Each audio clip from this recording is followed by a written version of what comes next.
Sa isang bansang puno ng ingay ng politika at kontrobersya, sino ang nagsasabi ng totoo? Sino ang nasa panig ng bayan? Welcome to Bayang Pinas, ang news channel na hindi takot maglatag ng katotohanan. Dito, pinag-uusapan natin ang mga isyong may kinalaman sa kinabukasan mo, politika, pamahalaan, at ang tunay na kalagayan ng ating bansa. Hindi kami bayad, hindi kami bulag. Sa Bayang Pinas, ang boses ng mamamayan ang tunay na headline. Kaya kung sawang-sawa ka na sa mga baluktot na impormasyon at scripted na kwento, dito ka na. Dito sa Bayang Pinas, tayo ang bantay at boses ng bayan. Kung gusto mong manatiling mulat at informed, don't forget to like, share, and most importantly, subscribe dahil sa panahon ngayon, ang kaalaman ay kapangyarihan. Ito ang Bayang Pinas, balitang totoo, pusong makabayan para sa sambayanang Pilipino. Tara na't alamin ang tunay na balita. Hindi mo kailangang babuyin mo ang Korte Suprema. Mantakin yung mga kababayan, isang individual, ganito ang sasabihin niya sa kataas-tahasang hukuman ng sambayanan nito. Tuta ang Supreme Court, tuta ng mga Duterte. Kahit hindi ho Duterte ang tinukoy niya diyan, kahit tuta ng mga Marcos ang Korte Suprema, hindi ho natin kayang sabihin 'yan. Hindi ho natin pwedeng sabihin 'yan. Kasi ano ho yan yan yung kataas-taas ang hukum. Kailangan ho nating respetuhin 'yan. Kahit ano pang ilabas na desisyon 'yan, mapapabor o against sa ating mga pinaglalaban, dapat nating sundin. Kasi kung hindi natin susundin yan, para tayong banana republic, ika nga. Yan ang mga Italianista at ensaymada. Yan ho ang mindset ng mga bangag. Pagka hindi paborable sa kanila ang desisyon, nagwawala ho sila sa social media. Kaya naman, Attorney Largadon, ito ang paalala sa iyo ng iyong kaibigan na si Attorney Ferdy Topacio. Attorney Ferdy, salansanin mo itong mama na to. Game. Alam niyo po, kaibigan ko yung si Atty. In fact, lagi kami nagko-concert niyan. But kasamang Larry, I'm sorry, but this is no laughing matter. I am an officer of the court and as such, isang katungkulan ko na ipagtanggol ang karangalan at reputasyon ng ating kataas-taasang hukuman. So, I'm sorry. I hope we can still be friends. Sa akin, this is nothing personal. This is part of my duties as an officer of the court. I had to do this. I hope you understand. Alam ko na kung ikaw ay abogado pa rin hanggang ngayon at ako ang gumawa nito, if the situation were reversed, you would have done the same thing. Pero kung gusto mo magkantahan, wala pong problema sa akin. Passion natin yan, kasamang Larry. Yun. Kung sakaling magkakantahan sila, ay tayo dadalo dyan. Pupunta tayo para dito kay Attorney Ferdy Topacio. Nakita nyo naman ho ang paninindigan ng mama. Nakita nyo ho kung saan siya tumatayo sa lahat ng isyu sa ating bansa.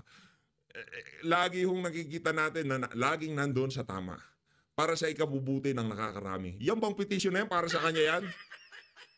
Para ho yan sa rule of law, para ho yan sa kataas-taasang hukuman, para ho yan doon sa mga individual na hindi basta-basta pwedeng lapastanganin o pagsalitain ng kung ano-ano, yung mga lumalabas sa Korte Suprema. Hindi lang ho isang ulo, hindi ho yan hinalal ng kung sino-sinong tao, na-point yan ng presidente. Pero yan ho ay dumaan sa napakatinding pag-aaral, pagsasanay, bago siya nakarating dyan sa lugar na kinahahantungan niya na yan. Tapos, ganun-ganun mo na lamang sasabihan na tuta-tuta.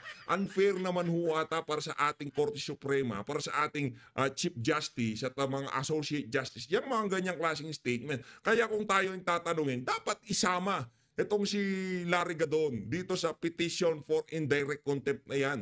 Na inihain itong sila Attorney Ferdy Topacio, Attorney Mark Tolentino at itong si Kong Jing Paras. Palakpakan muna natin itong mga individual na to. Sobrang, nung kanina kasi medyo busy tayo kanina meron ho tayong inasikaso. Nung nakita ho natin itong balita na to, kaya itong inuna ko kasi sobrang natuwa ho tayo dito mga kababayan. At least, di ba, yung iba dyan, magdadahan-dahan na, maghihinay-hinay na sila sa pagbibigay ng komento o pagkikriticize dyan sa mga against tayo o pabor tayo. Hindi yung natin para sa atin ng banatan, pati yung mga individual na papangalanan mo, si Gismundo at tutayan ng mga Duterte. Unfair ho yun. Hindi ho yan halal.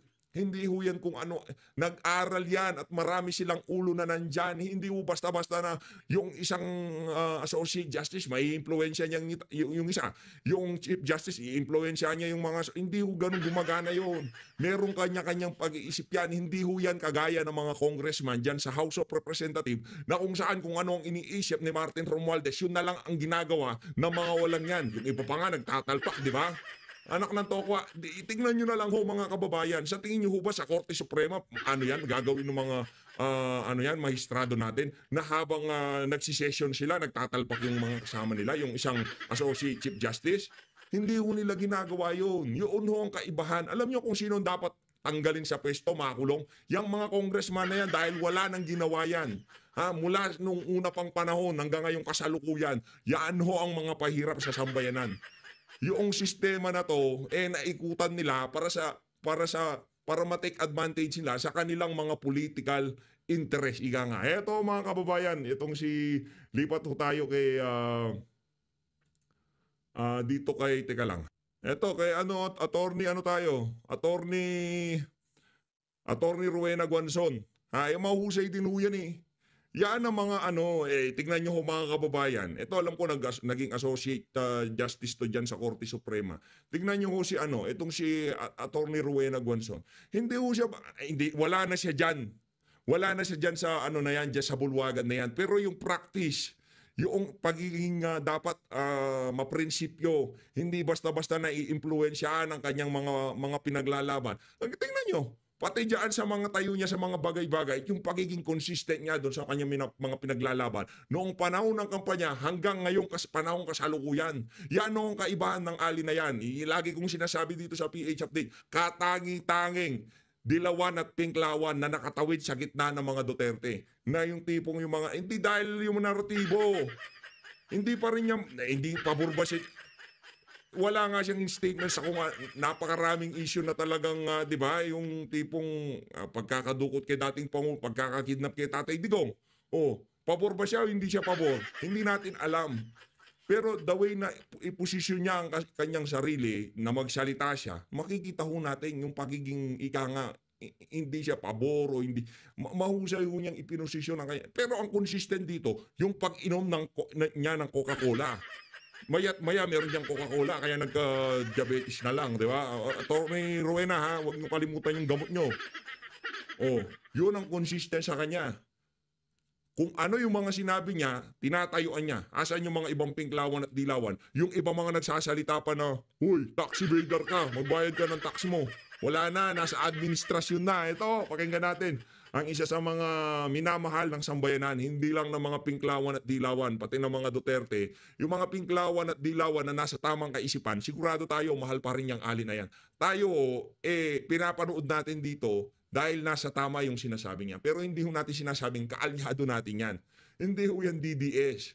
Pero nasa tama. Ito ang magandang halimbawa na pagka yung bias nyo, tinanggal nyo, yan ang mga magiging opinion nyo. Pagka, kita nyo naman sa House of Representatives, di ba? Ano yung sinabi niya? Yaang mga ayuda walang kwenta. Anong nangyari? Walang ang kwenta yung mga ayuda. Pero ikaw, pagka pinairal mo na yung kulay mo sa politika, kahit ano pang pangit ng pinagagawa nila dyan sa House of Representatives, mabubulag ka. Kagaya na nangyayari doon sa mga Yangon, sa mga nagpe-press con dyan sa House of Representatives, dahil may kulay na ang mga sinasabi nila, hindi nila mabanatan si Tamba. Ano rin yan, P3WD. Di ba? Ano din siya, party list siya.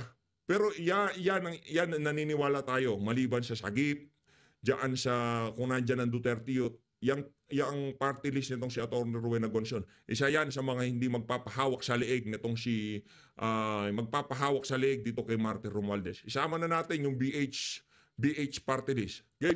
Atty. Rowena Guanzon po ang inyong lingkod. Kakapakinig lang po natin ng SONA speech ni President BBM. Pero ako, sabi nga nila, sa 3 taong pinaghihintay natin, na baka sakali naman sa kagitnaan ng kanyang term ay talagang kakayanin niya ang mga problema ng Pilipinas sa tanggutom ng mga taong bayan. Ito po,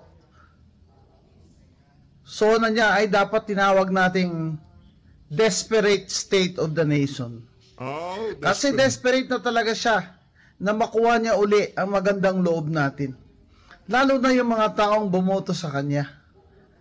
At ang mga taong hindi man bumoto sa kanya, pero tayo umaasa na sana po ay gampanan niya ng mabuti ang kanyang mga katungkulan, lalo na i-stop niya yung corruption. Pero nung unang SONA niya 3 years ago ay fresh na fresh pa siya.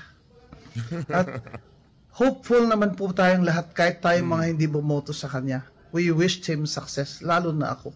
Kasi nga sabi ko, baybayan ko rin po ito. Kung kayo na po nanalo dyan, edi pag galingan nyo. Galingan nyo. Para kami naman po ay maging proud na Pilipino kami. At ang mga pobre ay makaahon man lamang sa termino nyo, Mr. President, na 6 years. Ngayon sa midterm, 3 years, ano na ito? Desperate ka na. Yari na. Ika nga, ano ka na dyan, kumbaga kung nagtatrabaho ka sa bahay, ano na yan, puro palpak na lang ang gagawin mo dyan. Tipong mamadaliin muna lahat yan. Mga proyekto, lahat. Tandaan natin, mga kababayan, lahat ng bagay na minamadali, walang nagiging magandang resulta yung mga yan. Kaya kung ano man yung mga proyektong ibinibida sa atin ng bangag na yan, bantayan ho natin na maigi. Dahil yan ho, mamadaliin nila. Ang problema ho dito, pagka minadali nila, yung kalidad. Yung standard, kumbaga, yung mga gagawin nila dito sa pamahalaan na to. Bantay ho tayo, mga kababayan, hanggat maaari, magpapakita ho ng kung ano-anong hokus-pokus ng administrasyon na to para makapagpakita sila ng resulta sa susunod na 3 taon ng kanyang pamumuno. Pero wag ho kayong magpabudol. Mambubudol ho yung mga Marcos. Manloloko ho yan, mga kababayan. Yang si Amy, yang si Marcos Jr., wala akong pagkakaiba yung mga yan. Puro mayroong mga kuning-kuning yung mga yan. Yung utak ng mga yan, maluluwang ang tornilyo ng mga yan. Di ba? Attorney, ikaw aminin mo, attorney. O tanungin kita, attorney. Base yung observation sa nakalipas na 3 taon. Sa tingin nyo ba, sa susunod na 3 taon, merong mangyayari dyan? Wala. Ano na to kumbaga, binibigyan na lang natin siya ng tsansa na alam naman natin na wala naman tayong mapapala. Kumbaga, wala na lang tayong choice kasi siya pa rin ang presidente. Tama, mali. Pero hindi na tayo umaasa. Kayo bang nanonood? Umaasa ba kayo na merong mangyayari sa susunod na 3 taon? Tanong ko sa inyo, mga kababayan. Tanong ko, meron ba kayong inaasahan? Ako personally, hindi na ako umaasa dyan. At naniniwala ako, karamihan na nandito sa PH Update, wala nang inaasahang magiging magandang maibubunga itong administrasyon na to. Kung meron, edi palakpakan natin. Di ba? Ang dali lang naman ang mga Pilipino, ang bilis maka-appreciate niyan. Di ba? Very appreciative ang mga Pilipino. Pakitaan mo lang na maganda yan, mamahalin ka ng mga yan. Yan ang sigurado ko. Dito kay Marcos Jr., halimbawa, meron siyang nagawang matino, napakadali. Ano nga salita lang Mahiya naman kayo. Anak ng tokwa, halos 2 araw, paksa ng mga mainstream media, mahiya naman kayo. Ang tinutukoy niyang mahiya naman kayo, yung mga kinakausap niyang pumapalakpak. Anak ng Petrang Garapata. Ang labo naman nun, mga kababayan. Di ba? Napakalabo nun. Sinasabihan mo sila na mahiya naman kayo. Pinapalakpakan ka, anak ng tokwa, may problema. Malaki ang problema natin dito, mga kababayan. Korupsyon, kawalang yaan, kakapalan ng muka, kakagigil. Kasi palubog na. Everything is going downhill. Dadagdagan mo pa ang tax na binabayad ng mga karaniwang tao. Habang ang mga may-ari hindi ko nila maintindihan tax, mayat-mayang press con, mayat-mayang pagpapaliwanag. Alam nyo mga kababayan, wala ho kayong dapat ipaliwanag. Hindi nyo kailangan magpaliwanag sa sambayan ng Pilipino. Hayaan nyo yung resulta nyo ang magsalita para sa inyo. Tama, mali. Ang problema dito, wala pang nagagawa. Report ng report si Auntie Claire. Dakdak ng dakdak yung mga Quadcom. Di ba, hindi pa nila na-execute yung mga pinaplano nila. Ibinibida na nila. Ang natutunan lang ho natin sa buhay, simple lang. Huwag ka muna magyabang. Huwag ka muna magsalita ng kung ano-ano. Shh, tahimik ka lang. Tahimik ka lang. Wala kang marami sinasabi. Ngayon, pagka na-execute mo na, huwag kang magsalita, makikita nila yan. At kalimbawa, yung presyo ng bigas, nag-25, hindi na 20, nag-25 na lang.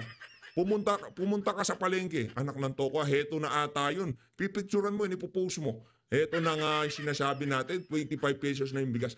Sino nagpapakalat na mabuting balita? Sino? Administrasyon, hindi, mga ordinaryong Pilipino. Yun ho ang hindi natin malaman kung hindi makapasok sa kukote nila. Pinipilit nitong si Auntie Claire, 20 pesos, 20 pesos. Kahit anong press con, kahit 1,000 press con pa ang gawin nyo araw-araw, kung wala naman itong resulta, yung mararamdaman ng mga nagpupunta sa palengke, hindi ho yan. Magmumukha lang ho kayong tanga dyan. Rin ng mga minahan na iba ay kamag-anak mo at ay iyong mga financial contributors ay hindi mo ginagalaw ang kanilang kapiranggot na tax sa mining. Dapat sagutin din yan ni Speaker. Na Hindi, ano daw, attorney, kaya daw ginawa nila yon para sa ano? Para sa mag-invest tayo sa Meralco. Sabi ni Ralph Lecto. mo, Mr. President, kung bakit ang taxes sa mining ay hindi gumagalaw. Siya ba ay may mga interest sa mining? Yan din ba ang dahilan kung bakit ang Maharlika Fund natin ay napunta na naman sa isang investment kuno sa mining? I-mining lang kayo ng mining dyan. Kayo lang naman nagmamine eh.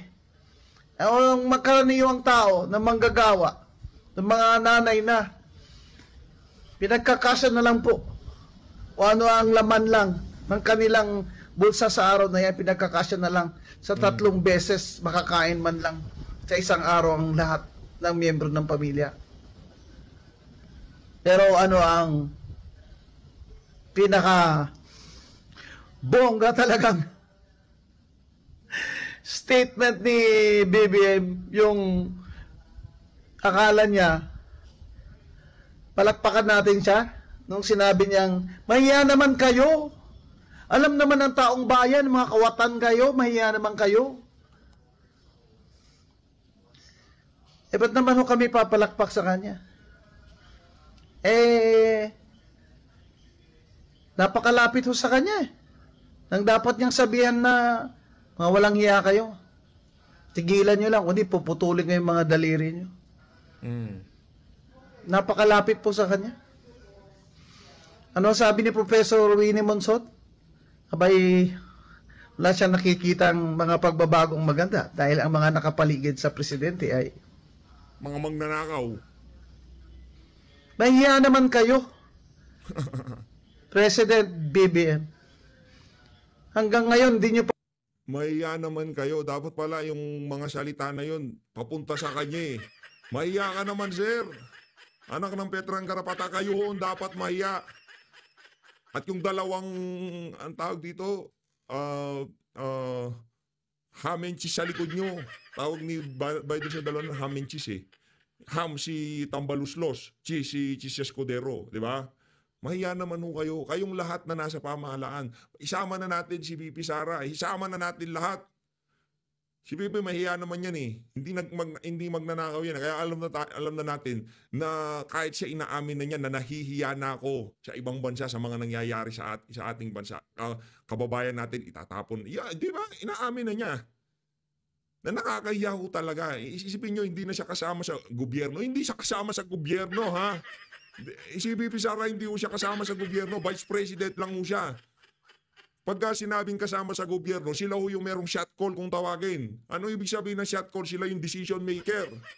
Sila yung ika nga pagka merong kung ano man ang nangyayari sa Pilipinas, sila yung merong final say. Sino yung mga yan? Presidente, Speaker of the House, Senate President. Si Vice President, wala dyan. Anak ng tokwa. Gusto nga siyang tanggalin eh. pa binabayaran ang 203 billion ng estate taxes ng namatay niyong ama. Nako. Na natalo na kayo sa kaso.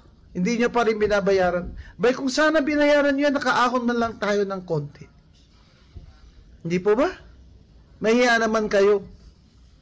Hindi, attorney. Ganito. Pagka kung sakaling binayaran nila yan, nasa Senate si Amy, nasa presidente kapatid niya, hindi kukunin nila ulit. Mga magnanakaw nga eh. Ano aasahan natin sa mga yan? Pagka binayaran nila yung estate tax na yan na sinisingil na sambayanan sa kanila, nanakawin nila ulit. Pag nagnakaw Na na ang ngayon, budget ay hinayaan ninyo na i-chop-chop, i-chop-chop, i-chop-chop ng pinsan nyo na ginawa nyo pa ring speaker ngayon. Mahiya naman po kayo. Kayo po talaga ang dapat mahiya sa mga Pilipino. Sa mga karaniwang taong halos hindi na makakain.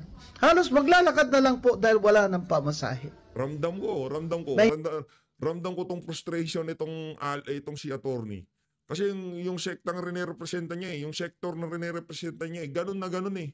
Kung paano niya isalarawan, yun na yun ang nangyayari sa pang-araw-araw na pamumuhay noong mga PWD. Mantakin nyo, yung mga normal na nga pangangatawan, ang hirap-hirap na ho ng buhay, ang hirap humanap ng trabaho. What more, yung mga kababayan nating PWD. Ramdam ko eh, merong hugot eh. Mahiya naman kayo. Saludo, attorney. Saludo. Ako, kung ano man ang endeavor mo sa mga susunod na panahon, makakaasa ka sa amin dito sa PH Update na susuporta. Kung alam naman namin, nakita namin na para talaga yung siya kibubuti ng ating mga kababayan. Itong mga simpleng pagsasalita na to, ito kasi yan mga kababayan. Bakit ho natin pinapakita itong mga ganitong klaseng video?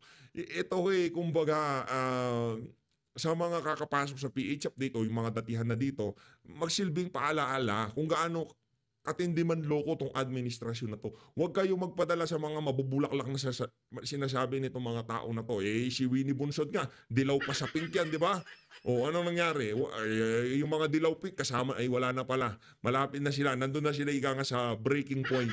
Magbe-break na ho itong mga pinklawan, dilawan, tapos itong mga Italianista Ensaymada. Tapos na 2023, yan, love pa sila dyan, beso. Pero this time, sino sa dalawang to ang unang ika nga papalo sa isa't isa? Magpapaluan yan. Habang ang mga Duterte supporter, hindi naman tayo nagpatinag. Kung sino yung mga kasama natin noon, sila pa rin ang kasama natin ngayon, di ba? Kaya yung mga ibang naririnig-rinig ko dyan, yung mga kaibigan natin, parang pinanghihinaan ng loob, wag, tayo gusto natin yung mga kasama natin na yan. Ngayong panahon na to, sila yung mga kasama natin. Sa panahon na presidente na si BP Sara, mas malaki ang matutulong natin sa kanya. Information dissemination, pagkontra sa mga paninira sa kanya. Ngayon pa nga lang, napaka-effective ng mga taga-suporta ni Tatay Digong. Wala ho tayong budget, wala hong hindi ko kagaya ng Ensaymada, Italianista vlogger. Meron pakimkim yung mga yan. Di ba? Tayo talagang para maitaguyod yung pagsuporta natin kay dating Pangulong Rodrigo Duterte at dito kay Vice President Sara Duterte. Mahal na mahal natin sila. Anong dahilan?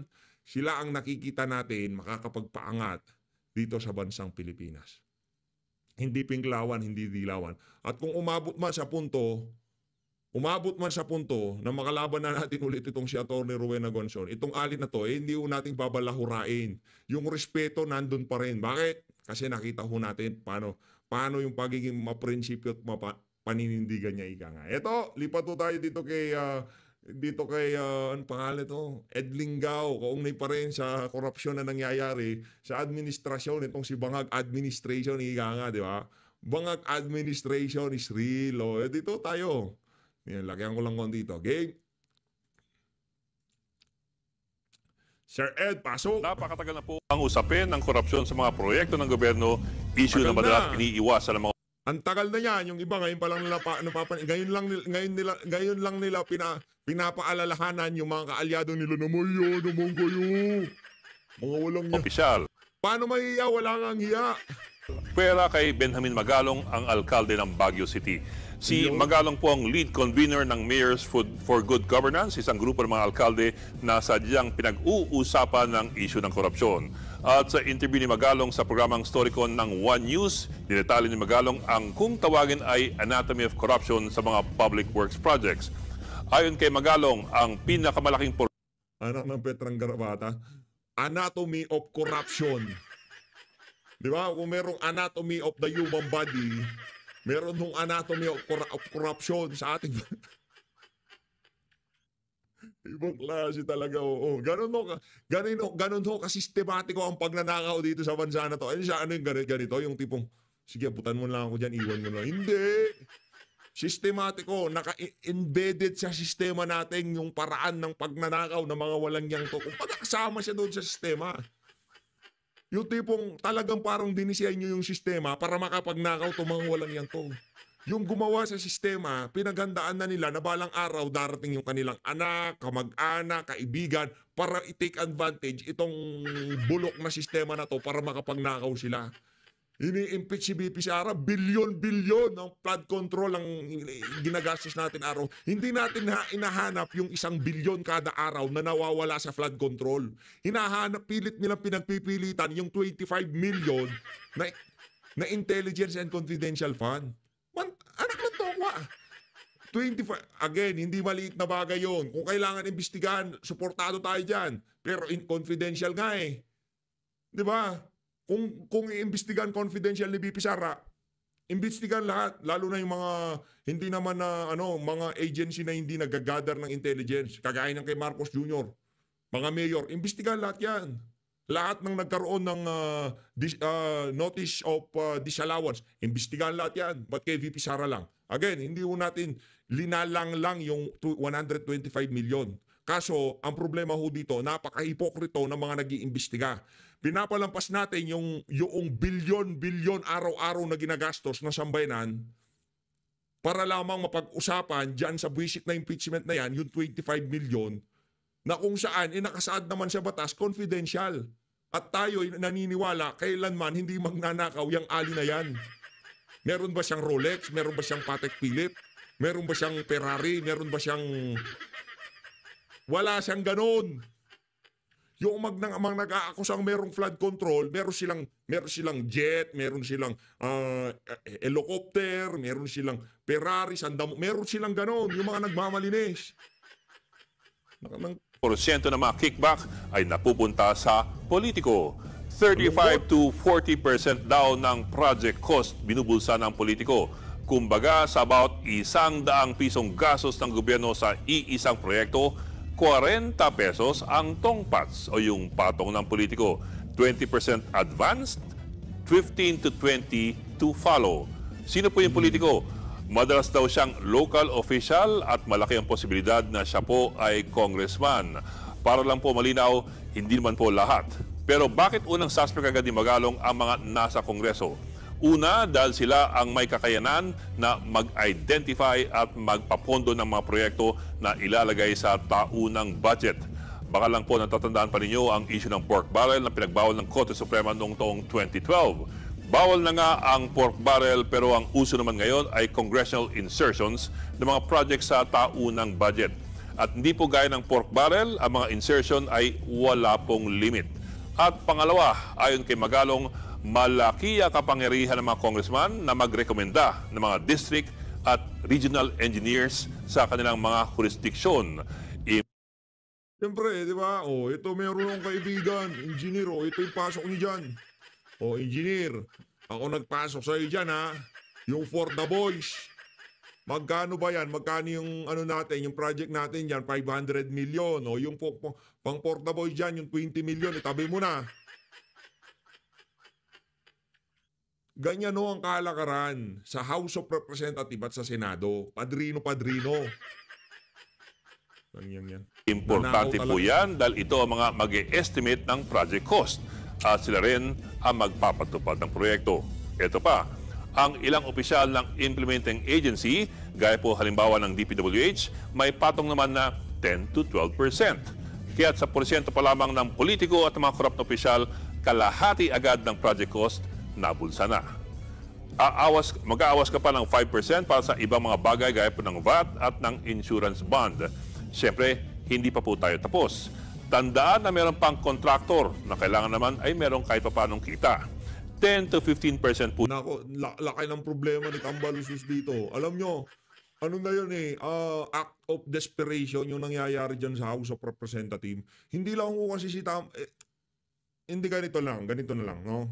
Kung sakaling magkasunugan dyan sa House of Representatives, hindi lang si Tambang matutusta dyan. Hindi lang siya.